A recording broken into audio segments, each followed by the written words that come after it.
Kita perhatikan apa itu yang enam itu. Yang pertama al-istighal bi uyubil khalqi, sibuk dengan aib orang lain. Bismillahirrahmanirrahim. Assalamualaikum warahmatullahi wabarakatuh.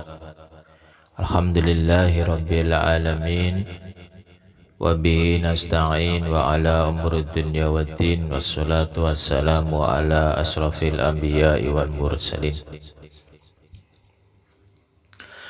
wa ala alihi wa sahbihi ajma'in, amma ba'du. Rabbi shrah li sadri wa yassir li amri wahlul 'uqdatam min lisani yafqahu qawli.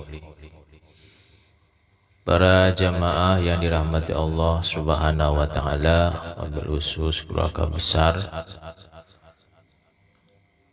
Haji Irman Sanis keluarga, mudah-mudahan Allah Subhanahu wa taala selalu mencurahkan rahmatnya kepada mereka semua.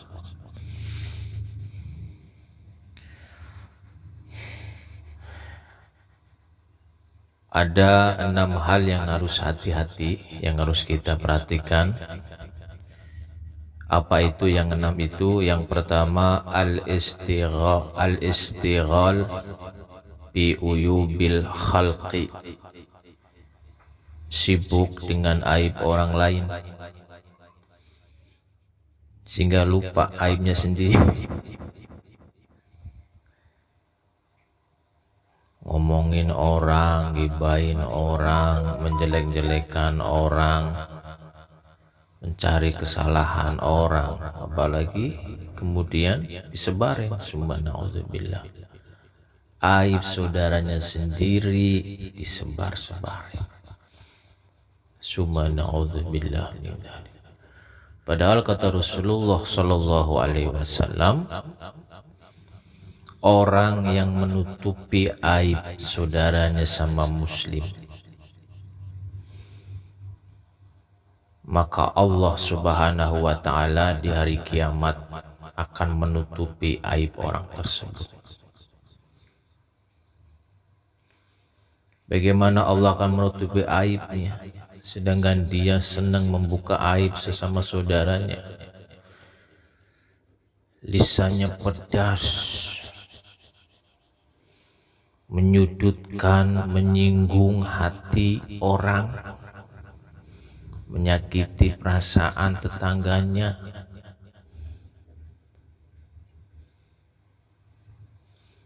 Kesalahan tetangganya dicari-cari. Hati-hati, al-istighal bi uyubil khalqi,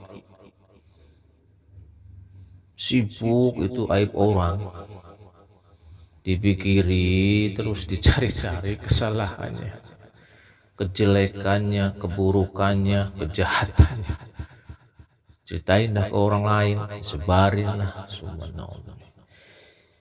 Yang kedua, hati-hati dengan qaswatul qulub, hati yang keras. Kerasnya hati, kenapa hati bisa berkeras? Hatinya jarang disirami zikrullah, zikir kepada Allah. Jarang. Hatinya jarang disirami baca Al-Quran. Zikir pun sedikit. Sholat apalagi enggak khusyuk misalnya. Bagaimana hati akan lembut? Sholat asal sholat, menggugurkan kewajiban.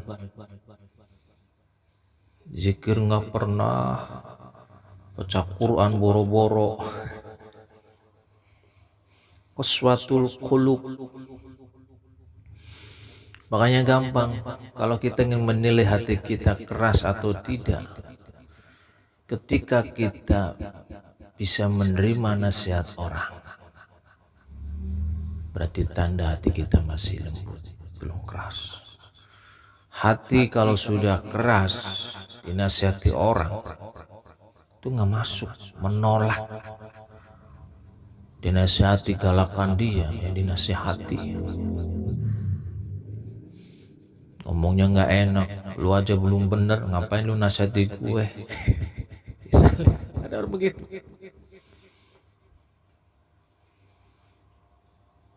Batu disiram pakai air, sananya merembes ke airnya. Begitupun hati orang yang sudah keras, sulit itu hatinya meresap nasihat orang. Yang ketiga, hati-hati dengan hubud dunia, cinta dunia. Cinta dunia boleh, tapi jangan lupa akhirat. Kehidupan kita sebenarnya kan akhirat. Di dunia ini hanya numpang, mampir, siapin bekal untuk hidup kita nanti. Perbanyak sodako, perbanyak infak, perbanyak menolong orang yang kesusahan, permudah orang yang kesulitan, ringankan beban orang yang berat bebannya. Cakep, orang muslim luar biasa. Dengan niat tentunya lillahi ta'ala, beramal soleh, maaf. Niatnya apa? Ingin dipuji orang, dilihat orang, disanjung orang. Harus lillahi ta'ala, ikhlas mencari ridho Allah. Sabin bekal, kita kan sebenarnya menunggu mati, menunggu giliran dipanggil oleh Allah Subhanahu wa ta'ala. Yang keempat, hati-hati dengan qillatul haya, sedikitnya rasa malu. Maaf, kalau ada orang gak ada rasa malunya, maaf, itu iman harus dikontrol. Itu apa ya, masih ada iman. Sehingga ada istilah malu itu sebagian dari iman. Orang kalau sudah nggak ada malu, itu maksiat di depan orang umum, telanjang di depan orang umum, perpelukan lain jenis di depan orang, dengan ada rasa malu.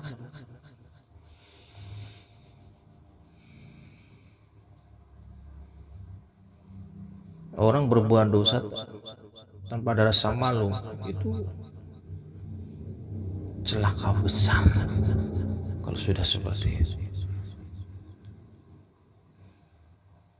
Yang kelihatan dia berani, orang lihat dia berani menunjukkan, apalagi yang nggak kelihatan. Allah misalnya nggak kelihatan, dia akan lebih berani berbuat maksiat. Yang kelima, tulul amal, panjang angan-angan.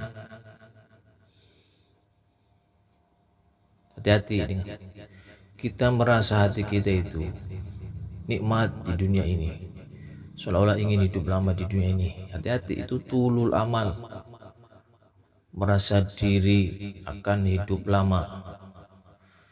Orang kalau berusaha, kata Rasulullah SAW, kalau berusaha cari nafkah, seakan-akan kau akan hidup lama.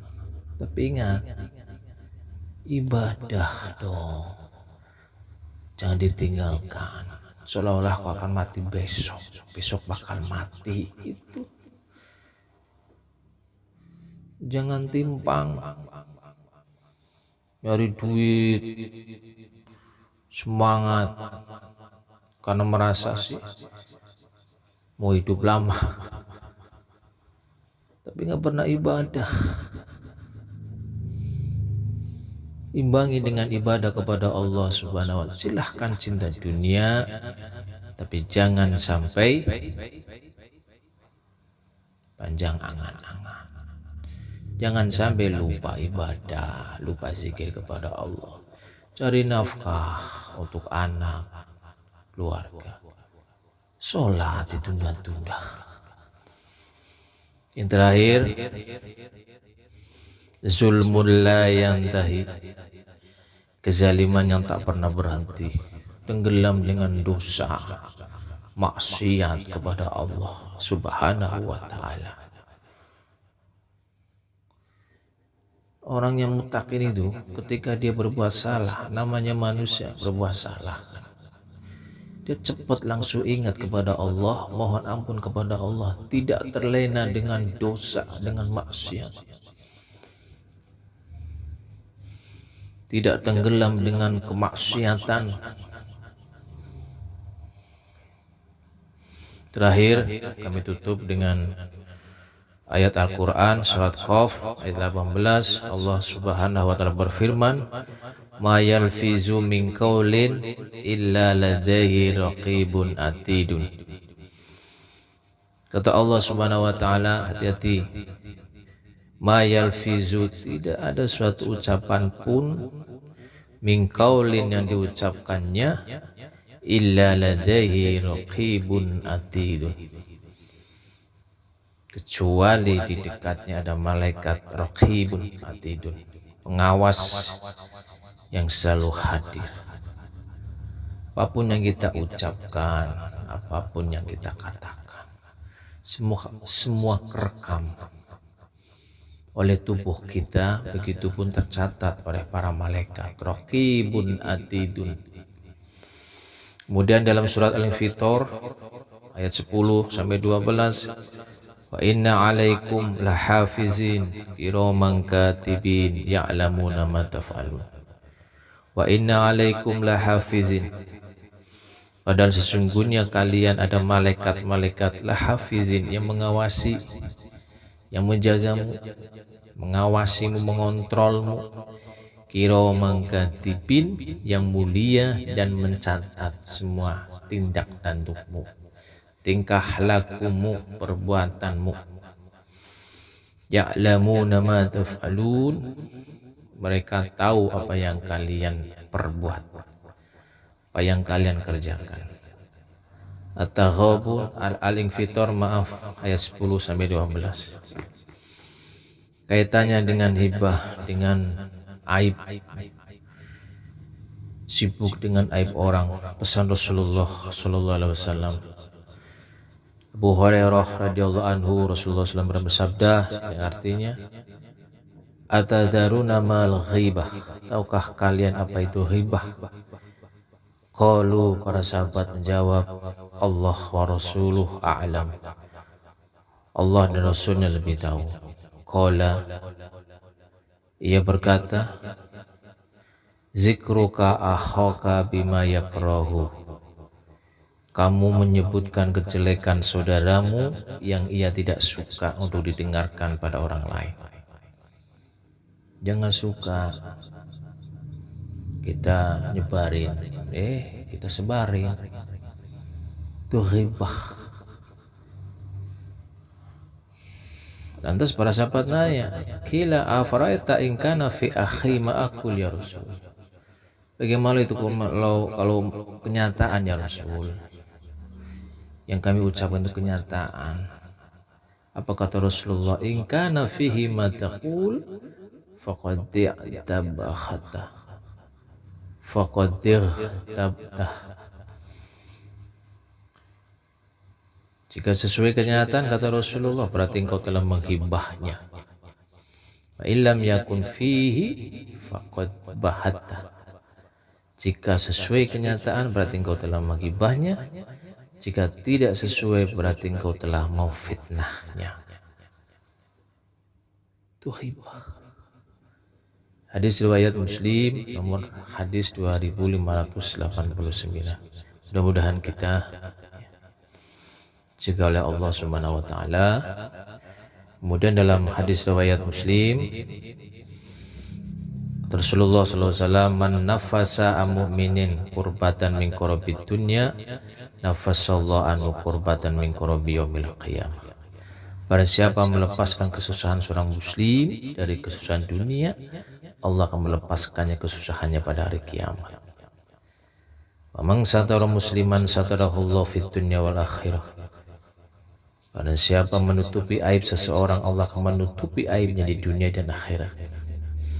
Wa may yassaru ala mu'assirin yassarallahu alaihi fid dunya wal akhirah. Siapa yang memberi kemudahan terhadap orang-orang yang kesulitan, niscaya Allah akan memudahkan mereka di dunia dan akhirat. Allah fi aunil abdi ma kanal abd fi auni akhi.